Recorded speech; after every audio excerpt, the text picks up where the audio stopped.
Hello everyone, and in today's video we'll be discussing biomechanics. Specifically,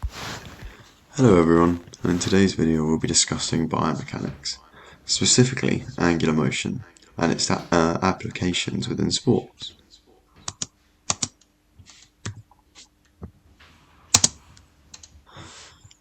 Angular motion in biomechanics is defined as the rotation of segments around a joint axis. Think of movements like flexion, extension, abduction, and adduction. These are all examples of angular motion within sports. Angular kinetics is the study of forces and torques that cause angular motion. For instance, during the downward phase of a giant swing, gravity adds momentum, creating rotational force that drives the motion. On the other hand, it describes rotational movement without considering the forces involved. Angular kinematics, on the other hand, describes rotational movement without considering the forces involved. It focuses on the measures like angular displacement and velocity. For example, a gymnast completing a full 360-degree rotation swing has an angular displacement of 0 because they return to their starting point.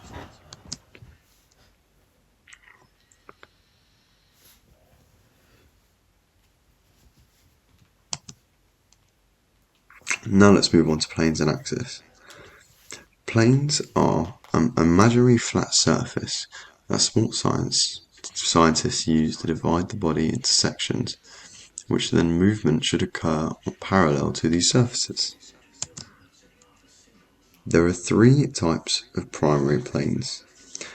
We have the sagittal plane, which splits the body into left and right, which flexion and extension can occur on this plane. We have the transverse plane, which divides the body into superior and inferior, or top and bottom. And this is where rotation can occur. And then we have the frontal plane, which splits the body into posterior and anterior, or front and back. And this is where abduction and adduction takes place. A sporting example that uses all three of the planes within the movement is the gymnast performing a twisting back handspring. The sagittal plane uses flexion and extension of the arms for balance. The transverse plane is the twisting in the air to complete the rotation of the actual twisting back handspring. And the frontal plane is abduction and adduction of the legs to maintain stability. Now let's move on to axis. An axis is an imaginary line that is perpendicular to planes, around which a movement occurs. There are also three main axes.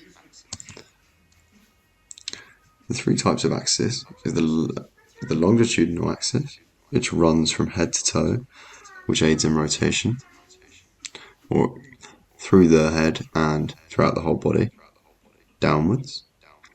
The lateral medial axis, which is left to right, or goes through the sideways, and is also where flexion and extension occurs. And the anterior and posterior, which goes from back to front through the body, and is also where abduction and adduction occurs in the movement. A sporting example that uses all three of the axes could be a tennis serve. They use the medial lateral axis because during the ball toss, the serve smash, flexion and extension is used at the torso as you bend the body upwards to get a clearer view of the ball. The anterior and posterior axis is used because abduction is used at the shoulder in the preparation phase of the tennis swing. As we can see in the example, he has his left arm raised, ready for the smash. And the longitudinal axis, which the player swiftly turns their body 90 degrees to use rotation to add momentum to their swing. Again, in the photo, he has a side-on stance, so therefore he can use rotation. Now let's talk about center of mass. Center of mass is the definition of the unique point of system where the weighted relative position is a mass sum to 0. A good symmetrical example of centre of mass could be a gymnast handstand on a beam or floor. The centre of mass in this example moves from the person's abdomen and aligns with the person's base of support. In the example, the X with a circle is where exactly the centre of mass should be on the athlete or performer. A good asymmetrical sporting example could be a gymnast doing an aerial. The blue dot in this photo represents the centre of mass of this, out of the performer's centre base of support, which also means it's a lot harder for her to balance. But as this move is done in quick succession, she doesn't really worry about it. And how the athletes manipulate their centre of mass. In the aerial, the gymnast controls their centre of mass by carefully coordinating their movements. They start by stepping forward and leaning sideways to shift their centre of mass outside their feet, creating rotation. During the flip, they adjust their leg positions, extending one to slow rotation or bending both to spin faster, while using their arms for balance. By keeping their eyes on fixed landing spot, they are able to maintain orientation. Finally, they realign their centre of mass over their feet for stable landing by bringing their legs together and using their arms to counterbalance. This precise centre of mass control makes the aerial smooth and controlled. In a handstand, the gymnast carefully places their centre of mass directly over their hands by kicking up while pushing through their shoulders to stack their hips above their hands. Small finger and wrist adjustments are constantly correct the centre of mass, pressing fingertips if leaning forward or palms if falling backwards. The body stays tight like a straight line to keep the centre of mass stable, with the legs together and the toes pointed to minimize wobbling by focusing on a fixed spot on the ground, making tiny muscle corrections. The gymnast maintains perfect balance with their centre of mass precisely above their base of support. This precise control makes the handstand steady and controlled.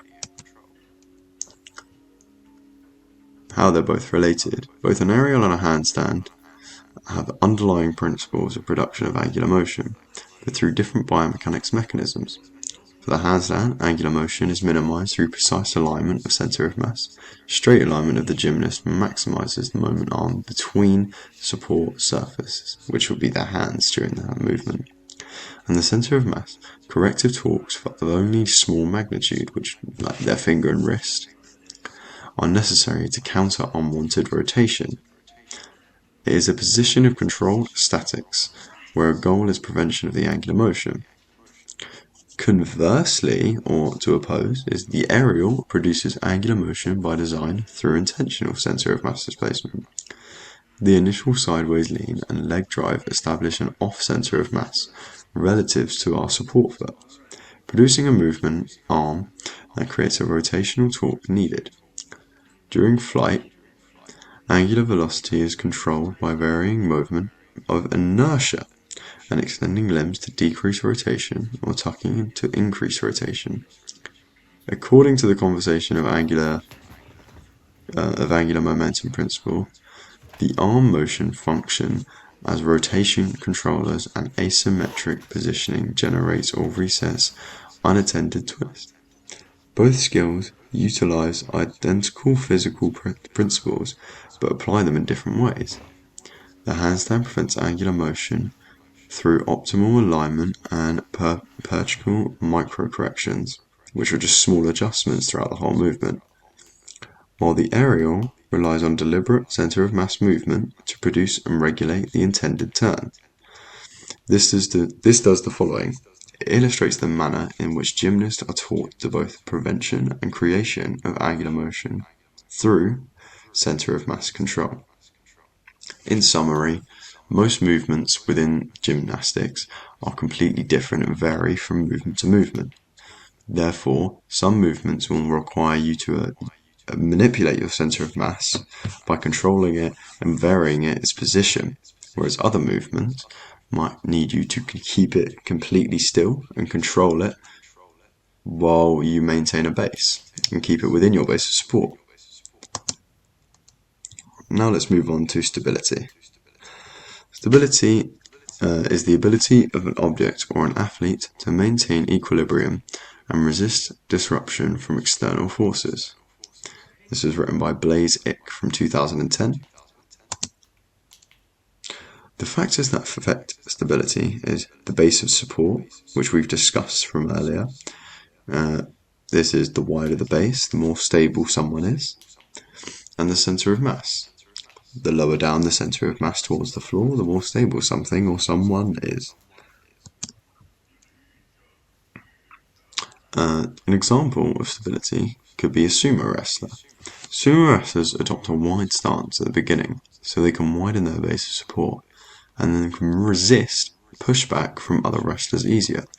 This is almost required in their sport, as the aim of the whole game is to be able to stay stable and push your other opponent to the floor.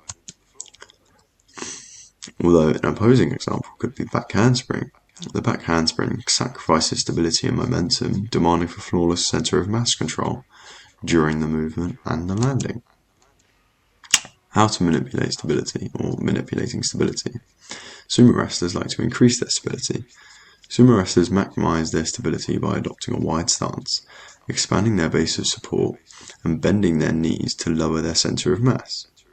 This positions the center of mass close to the ground and is centered within the base of support, making them be able to resist toppling or falling, and their forward lean further shifts their center of mass towards the front, enhancing balance against the opponent's pushes.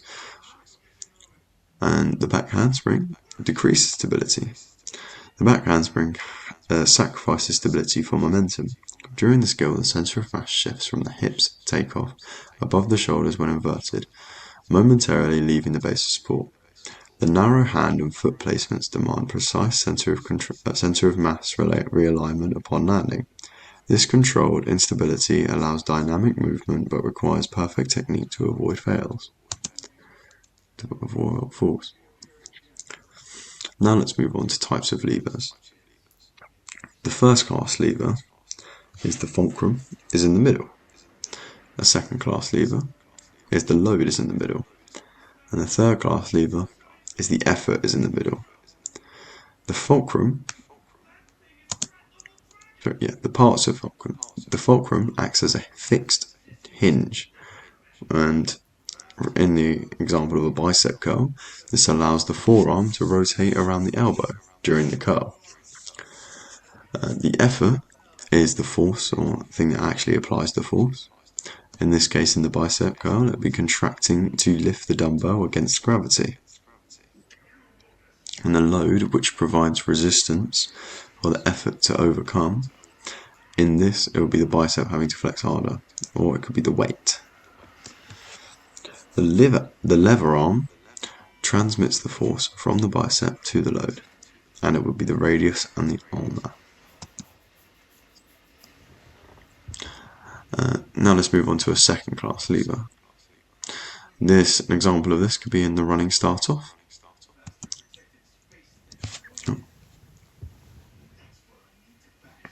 The fulcrum within a running start off is the ball of the foot. The load would be the weight of the actual athlete pushing down upon the ball of the foot, and the effort would be the gastrocnemius pushing against the blocks. Now, I'm trying to use my mouse to demonstrate, but my mouse is broken, so I do apologise for the insufficiency. And let's move on to a first class lever. The fulcrum is the pivot joint of the neck. The example could be a football header, which is a first class lever at the neck. The fulcrum is the pivot joint in the nape of the neck. The effort is as you move your head forwards in the header, the effort muscle will be the sternocleidos mastoi. I'm sorry if I did spell that wrong. And the load would be the football, or the resistance the football is headering. Now let's move on to mechanical advantage. Mechanical advantage is how much force is required for a system to overcome a load or resistance. The second class lever, if the effort these are the equations. In the second class lever, if the effort arm is greater than the load arm, the effort arm means that it's more strength based. And the first or third class lever, if the load arm is greater than the effort arm, it means that it's more speed and movement and range of motion based.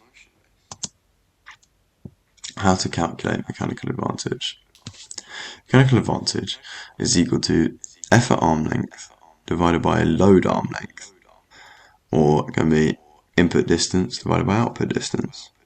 And the actual mechanical advantage is measured by output force and divided by measured input force.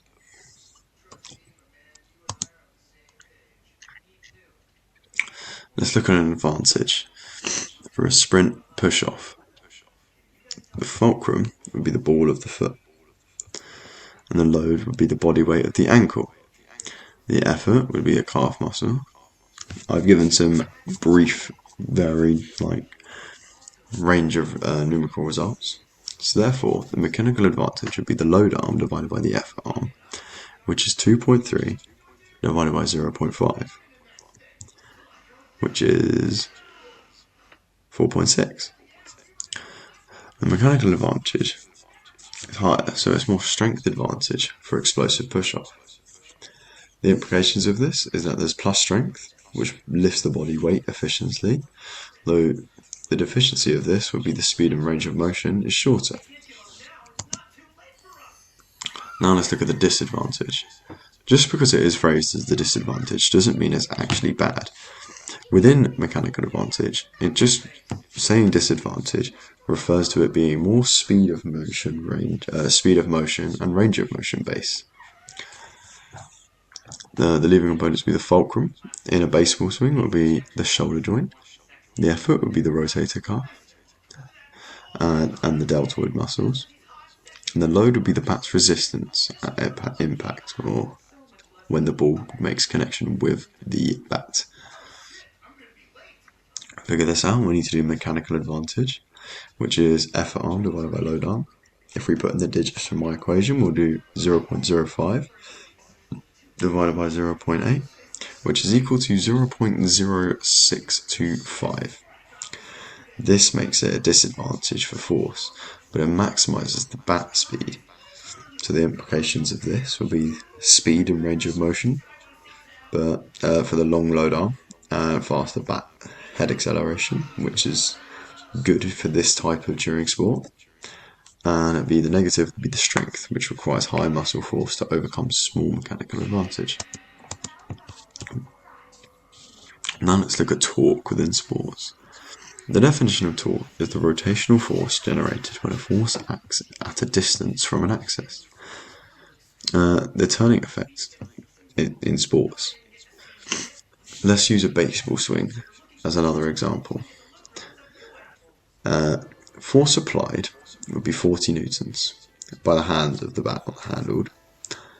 The lever arm could be 0.5 meters distance from the hands of the bat's center of mass. Therefore, if you throw them into the torque calculation, then torque is equal to force times distance, which is equal to 40 times 0.5, which makes it 20. This sporting impact means greater torque is equal to a faster bat speed, and longer lever arm means more torque with the same force. This is my bibliography, and I hope this video was able to help you understand biomechanics slightly more easier.